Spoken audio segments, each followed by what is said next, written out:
If you're employed with someone else's dollar, you work for somebody else, and you want to be a business owner or an entrepreneur. By the way, those are two different things. Let's start with the easiest of the two, a small business owner.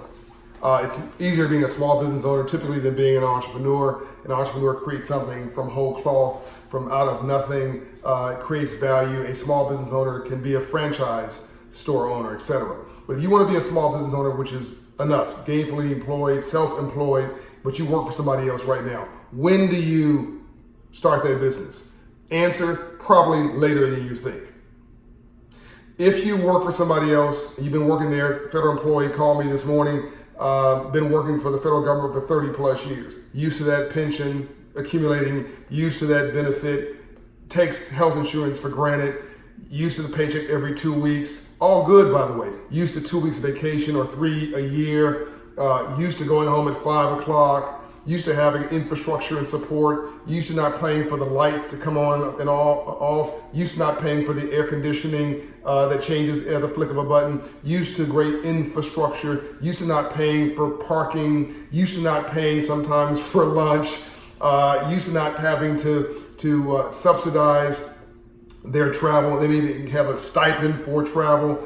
All that stuff ends when you become a small business owner, yet and double when you become an entrepreneur. And so when do you start a business? Probably later than you think. If you're already working someplace, I want you to pursue your dreams. But make sure before you give up your old shoes, make sure your new ones fit. Before you give up your old shoes, make sure the new ones fit. Make sure the new ones fit before you give up the old ones.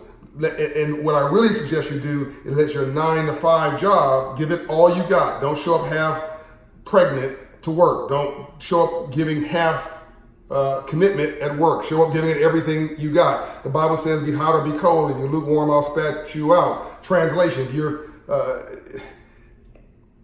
even God isn't like mediocrity. I don't know how to say it any other way. God isn't like mediocrity.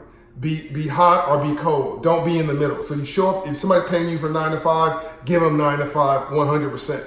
And then let that 9 to 5 finance your 5 to 9. You get that? Let that 9 to 5 job finance your 5 to 9 dream.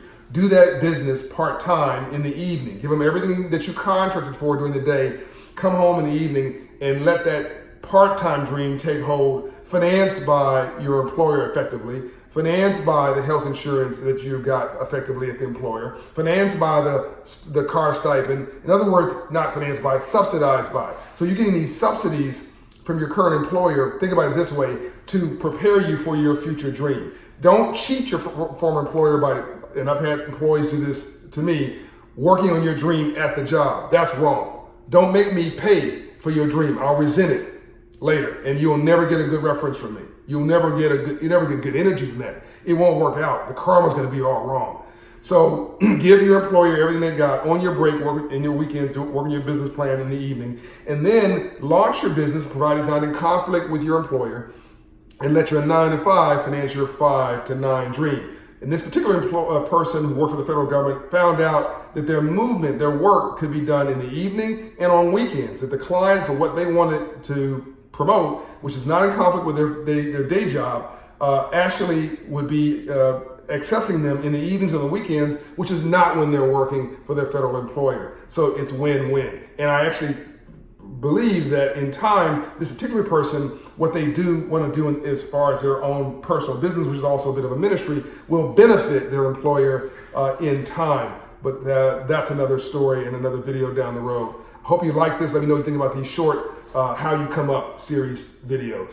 John Hope Bryant, and go to Operation Hope and the Hope Inside location to get the coaching and counseling you need to raise your credit score, get the small business training, the home ownership training, the financial counseling, the preparation you need to win. Go to a Hope Inside location near you. And by the way, get the memo. That's my most recent best-selling book. I'm out. See you on the road.